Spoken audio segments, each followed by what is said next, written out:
Bismillahirrahmanirrahim. Assalamu alaikum. I'm Imran Hussain, and this is our third session on understanding the Islamic finance.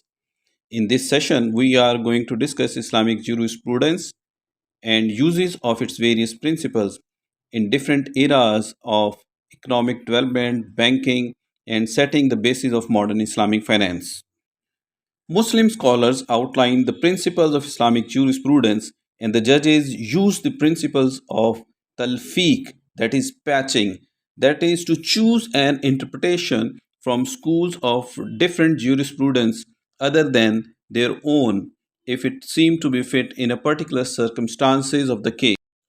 And as Islam encountered new challenges, especially following its 19th century encounters with capitalism, banking interest, and the West, the concept of masla, translated as the general good or public interest, was frequently invoked. Based on that classical principle, a jurist confronted with different or unclear interpretation of a passage from the Quran or Hadith can choose the one he deems most conducive to human welfare. Islamic modernists made masala the key principle for deciding the law where the Quran and Hadith gave no clear guidance. A related concept is that of darura, or overriding necessity, tacitly accepted by all fiqh schools that necessity permits the forbidden. In its dietary injunctions, for example, the Quran specifically authorizes transgression caused by necessity. On various occasions, Sharia allowed relaxation on certain commandments to remove hardships. For example, a person who would otherwise starve could be allowed to eat pork, of course, to the extent of saving his life only. With the changing world, capitalism used interest based banking as a tool to make money, which is based on interest, gharar, kimar, and unethical business practices, which are against the Islamic Sharia. The Islamic economic system prohibits commercial interest, excessive uncertainty, gambling, and all other games of chance, and emphasizes a social welfare system based on mutual help, character building, the system of zakah, and care and dignity for the poor. However, the Islamic economic system is different from the other economic systems as it gives rights of ownership to individuals, freedom of enterprise, and distribution of resources among the factors of production and various groups of society. Islamic economics can promote a balance between the social and economic aspects of human society and restrict the role of state to effectively oversee the market matters, that they are functioning freely under a competitive price mechanism, transparency, and disclosures. The fundamental features of Islamic economics and finance is socio-economic and distributive justice. It also has a comprehensive system of ethics and moral values. It can effectively address issues like income distribution and poverty alleviation, which capitalism has not been able to address. At global level, it may be helpful in eliminating the sources of instability, thus making the world a happier place with harmony among the followers of various religions. In Islam, although riba would occasionally be interpreted not as interest but as usury or excessive interest, strict definitions have typically been prevailed. However, now there is a consensus among the Islamic scholars that banking interest falls under riba. But as Islamic economies grew more complex, the Islamic world was able to find some solution to substitute riba. In the early years of Islam, jurists devised an impressive array of contracts designed to replace riba, the most important ones being profit and loss sharing contract, mudarba, or kirat. Some cleverly developed hilas were also used at that point in time. Hila is known as a lawful means used knowingly or voluntarily to reach an unlawful objective. One of the most common object of that time was the muhatara contract, which we discussed in our last video. In financial matters, some people, practically the Egyptian, invoked zarura in their fatwas to justify interest on loans on the grounds that it's necessary to compete the needs of the modern world, economic development, and international economy.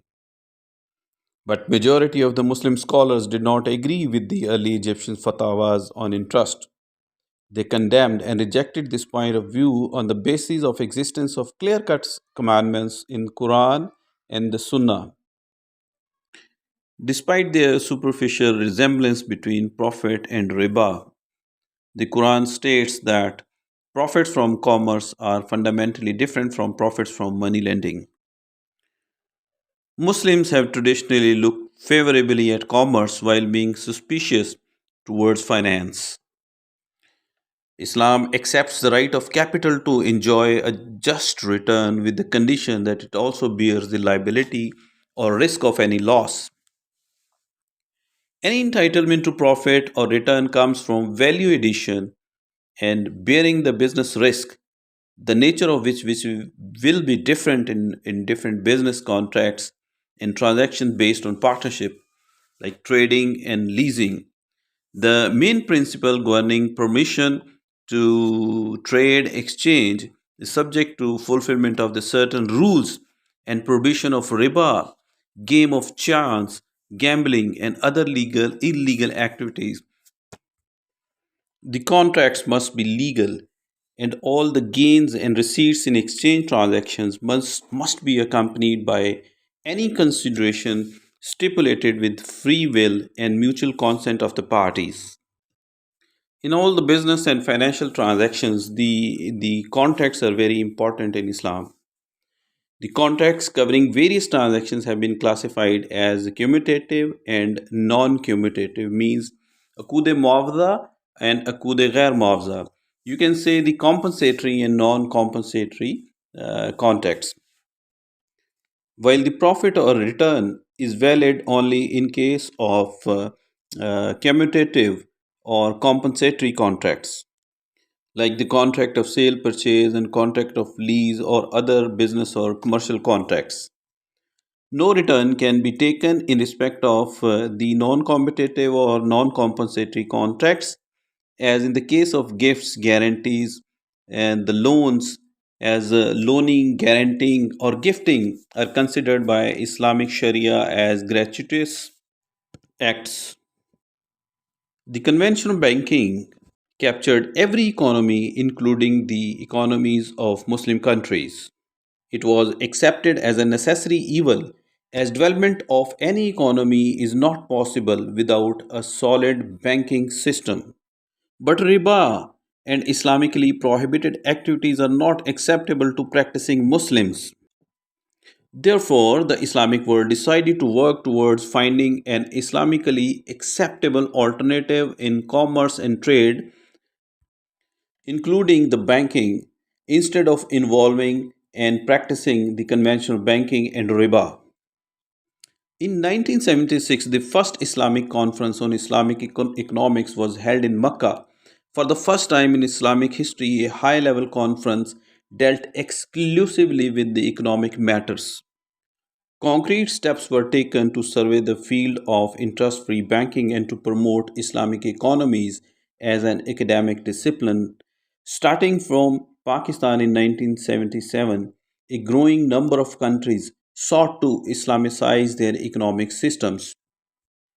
Islam would typically be presented as offering a third way between capitalism and socialism, the Islamic economic system that would not only be different but also superior to it and no less efficient than the two others.